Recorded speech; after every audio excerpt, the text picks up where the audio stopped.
Hello everyone, and welcome to the review of the Hubsan H501S model. You may know this model. It has some time that it has been on the market, but what is inside of the box, it's not actually a S version, but it's a double S version. And double S version of this quadcopter means that it's a slightly upgraded model.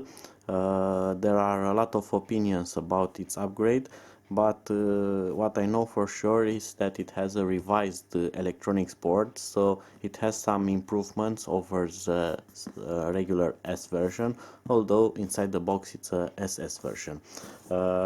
What is strange about this thing that you will never know if it's an S or SS. It's not marketed anywhere as a double S, so it's a bit of luck. Well, I had luck. This is a double S version, as I'm going to show you right away. So on the box you won't get much information. It shows you the color of the quadcopter, its main functions, that it has FPV on a 5.8 band, it has a full HD camera, it has a GPS, it has headless mode, it has automatic return, altitude hold, follow me, and it has around 20 minutes of flight time. This is the advanced version, so it comes with a FPV monitor transmitter combo and with detachable antennas. This is the white version, which looks very nice with golden propellers. So enough with the box. I'm going to take it out and we'll do a quick overview of its accessories and its menus and settings.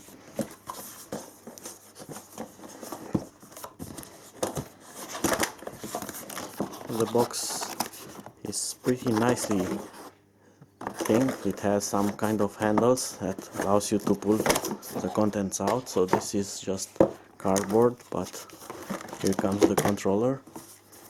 This is used on multiple Hubsan quadcopters. It has a video out.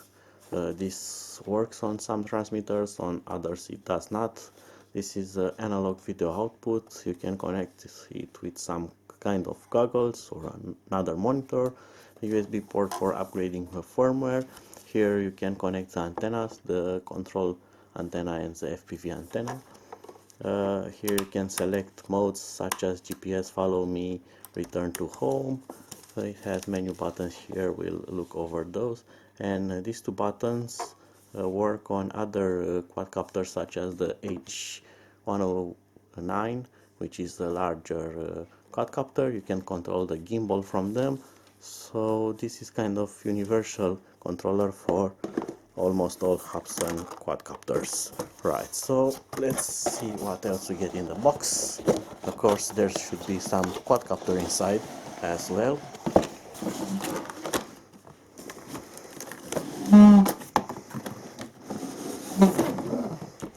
And here it is. We get another two boxes and the quadcopter, which looks extremely nice in white. Look at that. It looks like something from James Bond movies. Golden motors, golden cockpit, golden Hubsan logo. Here is the full HD camera, and it's rather heavy, so probably it has the battery inside already, judging by its weight. And yes, of course, the battery is inside. Let's take a quick look at the battery. So it's a 2700 milliamps battery, 2-cell battery, 10C discharge rate, nothing extremely fancy, just a regular LiPo battery. So we get a disclaimer warning and a manual for it. Let's see what else we get here.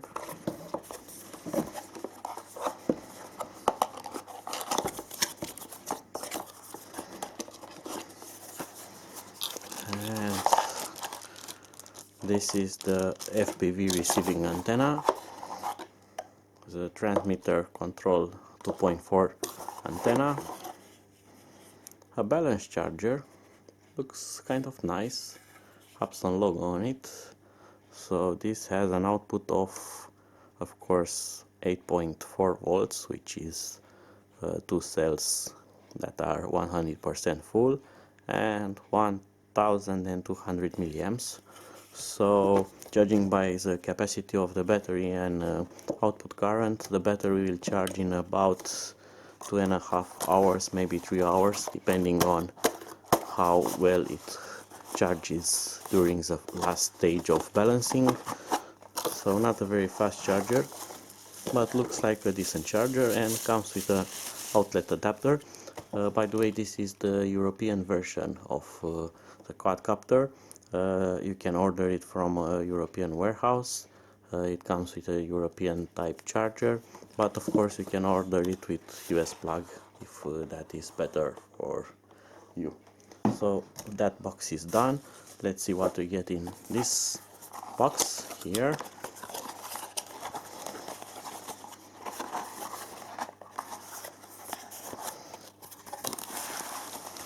And we get some goodies here also. A metal wrench. This is for securing the motors to remove the propellers when they get stuck. And we get 8 propellers, meaning 2 sets, and they are golden. And here we get a cover for the transmitter. This is a small sun shield which should clip on the monitor, and it's also foldable. This should go like this. It should clip here, and now we got a screen protector and a sun shield, which is perfect.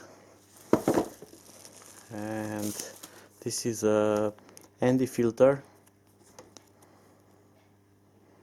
This produces better image quality on strong sunshine. There's no indications of how to install this, if it's glue on, if you need to take the quadcopter apart. No indications, nothing, but looking at it, it has a protection foil on this side and another protection foil on that side, so probably this will just stick on to the original lens here that has this protector here. We'll see about that. It would have been nice if they have included some information about it. Let's now take a closer look at the transmitters. So let's see what operates it.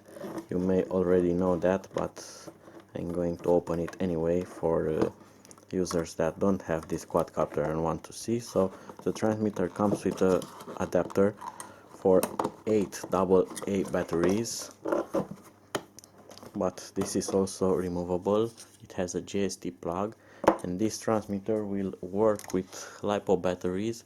You can use up to 3S batteries. This is a small 500 milliamps battery that it's a 3-cell battery, and this will work with this transmitter with no problems. And I'm going to connect it because I don't have 8 AA batteries now for testing it. Look at that space. You can fit probably 2000 milliamps battery inside here, a 3-cell battery with ease. So that's nice. I'm not going to tighten the screw up till the end, so that is open now. I'm going to do something very nice, and that is take this off for a moment and remove this foil here, just like that. That's much more better. And I'm going to replace the cover back, and now we are ready to go. I'm going to insert the battery back into the quadcopter. This slides in nicely, and let's see first if the transmitter starts, but I need to install the antennas first. So the 2.4 antenna will go here, and the patch antenna, the receiving antenna for the FPV signal, will go like here. What's nice about this antenna is that it has a kind of deformable cable included, so you can bend it in a position that will be some kind of perpendicular with the quadcopter, because if you want to have good reception, you need to form a 90 degrees angle between this antenna and your quadcopter. So if your quadcopter goes high, you need to move the antenna like that, so this will be perpendicular with the antenna, but you can also fold it like that, and now it's oriented for better reception. So those are now installed, battery is installed. So if I power this on, we get this screen which is black because the quadcopter it's not turned on, and we get the battery that is inside. That's the voltage of the receiver battery. And now I'm going to connect the quadcopter. The battery should be like this if you really want to be able to connect the wires, because they are rather short. And look at those magenta or pink lights, very nice. Check the gyro sensor, don't move the aircraft. We already have the image, and now it's showing us the moves we need to do to calibrate the gyro and the compass. This is actually the compass calibration, so we need to rotate the aircraft in this direction, and you can see it tells us compass 1.